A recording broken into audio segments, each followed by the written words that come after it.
और इसलिए for the first time in 2024 this bill was brought in. It was brought in the month of January 2024, enacted in February 2024, implemented in June 24 and notified also the same month. अब इस विधेयक के जो मूल उद्देश्य थे और basic objectives, to give more credibility and transparency to examination in whatever form, to reassure the students that they would be rewarded for their genuine, sincere efforts, and also to ensure that their future is safe.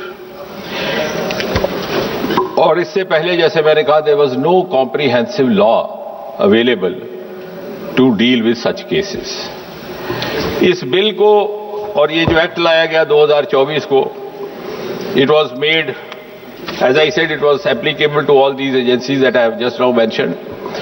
It was made not bailable, non-compoundable. Such offences were made absolutely cognizable and also liable to invite stringent punishment. अब उस bill की detail में मैं नहीं जाऊंगा क्योंकि अभी उत्तर देने के समय भी रहेगा, लेकिन आप इस बात से तो सहमत होंगे कि हालिया जो घटनाक्रम रहा है उसका संज्ञान लेते हुए प्रधानमंत्री स्वयं ने ये निर्णय लिया कि हमें इसी विधेयक को थोड़ा और मजबूत करने की आवश्यकता. So we learn from the experience of the 2024 Act and the subsequent sequence of events, like any responsible government should do. And therefore, this amendment is being brought in to make the law more stringent, and to ensure speedy justice, so that the credibility of all these exams gets enhanced and gets reinstated. मोटा इसमें, because then we have others to speak and finally I'll come out with the reply. जो subsection 1 of section 10 था, उसमें था कि any person or persons involved will be liable to a punishment not less than 3 to 5 years and a fine up to 10 lakh. आज ये जो amendment लाया जा रहा है, इसके तहत the same duration of imprisonment has been made not less than 5 to 10 years and fine up to 50 lakh. The section 2 of subsection 2 of section 10, इसमें था कि service provider. Now who is service provider? Service provider also we have tried to cover a wide range so that nobody goes scot-free. I'll just read out the definition of service provider which has been provided in this amendment.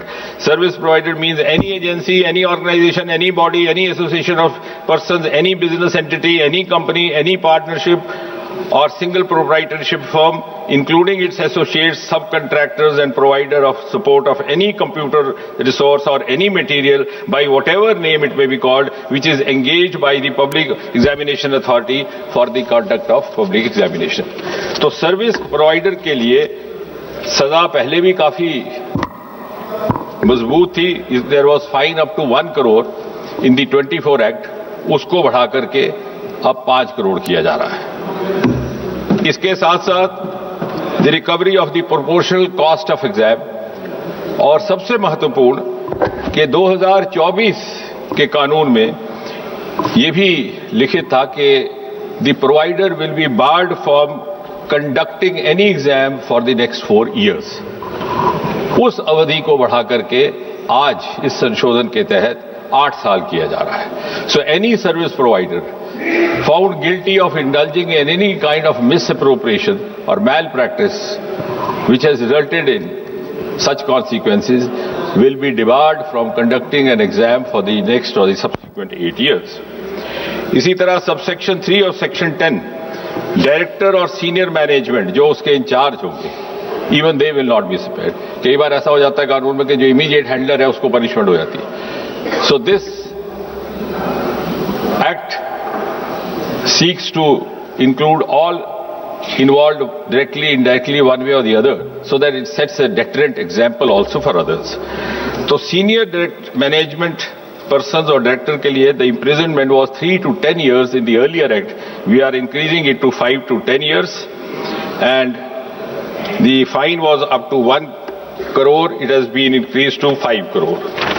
And finally, the organized crime committers, where there is a mafia gang found, there is a nexus found, as we have experienced.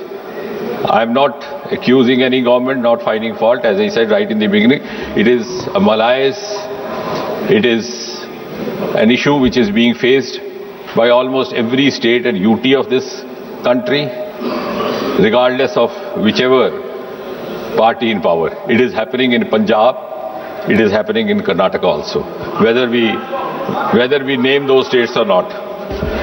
So organized crime, that is examination authority or service provider institution, whatever, in that case the imprisonment earlier was 5 to 10 years, it's been increased to 7 to 10 years, and the fine was earlier up to 1 crore, it is now proposed to be increased to 10 crore. और सबसे महत्वपूर्ण बात जिसका प्रधानमंत्री जी ने video के माध्यम से जिक्र भी किया, to ensure speedy justice, we will have special fast-track courts established only for the cases dealing with unfair means in examinations. और चाहे वो स्पेशल टास्क फोर्स हो, चाहे वो सेंट्रल जैसे, because this bill and the earlier bill also entitles the government or the authorizes the government to pass this on to any central agency or to special task force or even where the police RC is conducting. उनके लिए section 12A has been added to this earlier bill, which provides for special fast track courts. अब उसमें भी हमने एक समय सीमा तय कर दी है. The investigation has to be completed within a span of 2 months, regardless of whether it is a central agency or a special task force. और 2 महीने के भीतर सारी जांच इन्वेस्टिगेशन मुकम्मल की जाएगी और उसके बाद जो भी ट्रायल कोर्ट होगा, जो अभी इस केस में is going to be a fast track special court, उसमें ये 3 महीने, यानी जिस दिन वारदात रिपोर्ट हुई है उस दिन से लेकर के आखिरी निर्णय आने तक 5 महीने से ज्यादा अवधि काल नहीं रहा जाएगा. So I think this is one of the most important components incorporated in this amendment. और उसके बाद भी अगर कोई अपील करना चाहे तो appeal will not be less than double bench of high court and appeal within 30 days.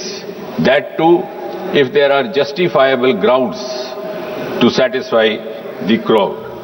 इसके साथ ही साथ इससे जुड़े जो और जुर्म होंगे, जो और क्राइम होंगे, they will also not go unattended or scot free.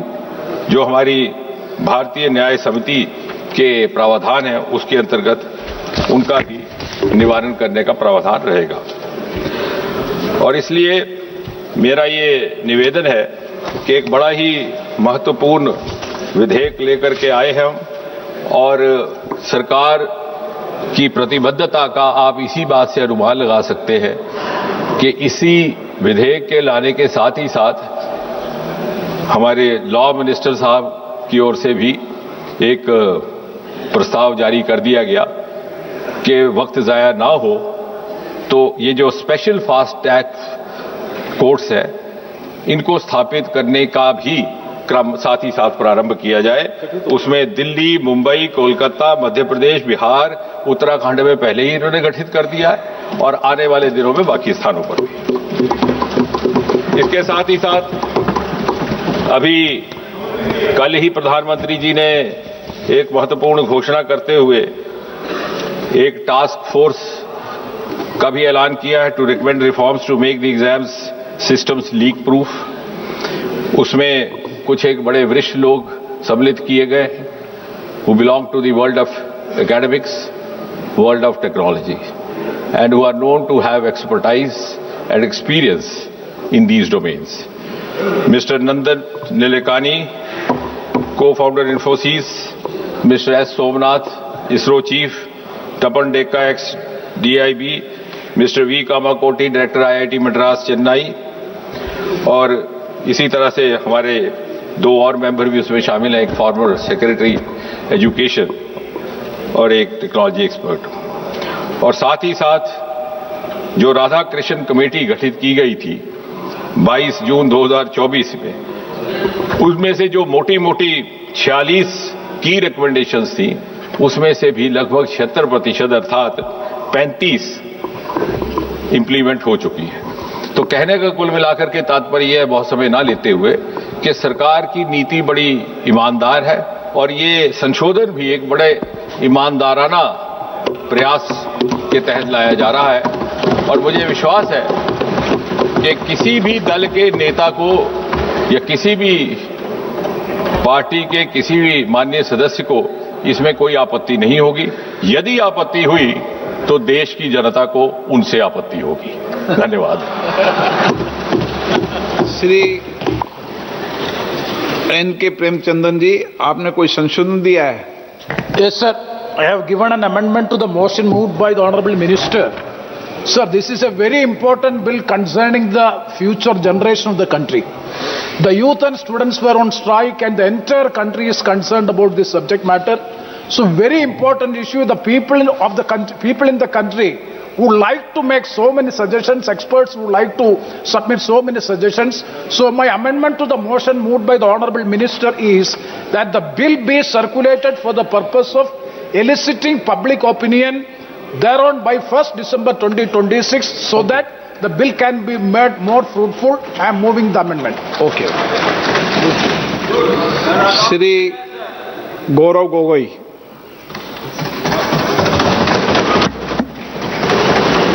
धन्यवाद अध्यक्ष महोदय। इस बिल पर प्रारंभ करने से पहले मैं आपका ध्यान असम में हुए बाढ़ और वहां पर लगभग 70 व्यक्तियों की मौत की तरफ आकर्षित करता हूं और इस सदन से बड़े पीड़ा मन से, बड़े दुखी मन से केंद्र सरकार से असम के लोगों के लिए एक विशेष पैकेज की मैं गुजारिश करता हूं। सर, मैं शुरुआत करता हूं इस बिल से। और अभी हमने आदरणीय मंत्री जी के वक्तव्य सुना और उनके बात और इस संशोधन वाले बिल का विवरण पढ़ के साफ साफ पता चल जाता है कि ये सरकार शिक्षा विभाग को लेकर गंभीर नहीं है, सुधार नहीं लाना चाहती। ये सिर्फ एक दिखावा का बिल है, क्योंकि ये बिल एक संशोधन बिल है। आज से 2 साल पहले ये बिल लाया गया था, public examinations prevention of unfair act 2024। उस समय में भी एक यूजीसी ये नीट के 2024 के परीक्षा को लेकर पूरे देश भर में लोगों के मन में व्यापक चिंता थी।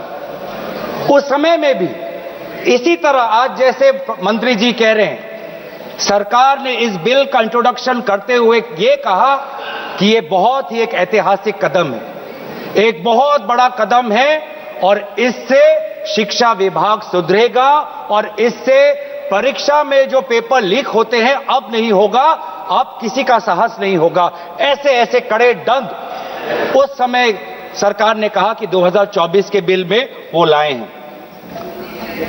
तो जो 2024 के नीट यूजी पेपर लीक पे जो तहकीकात हुई,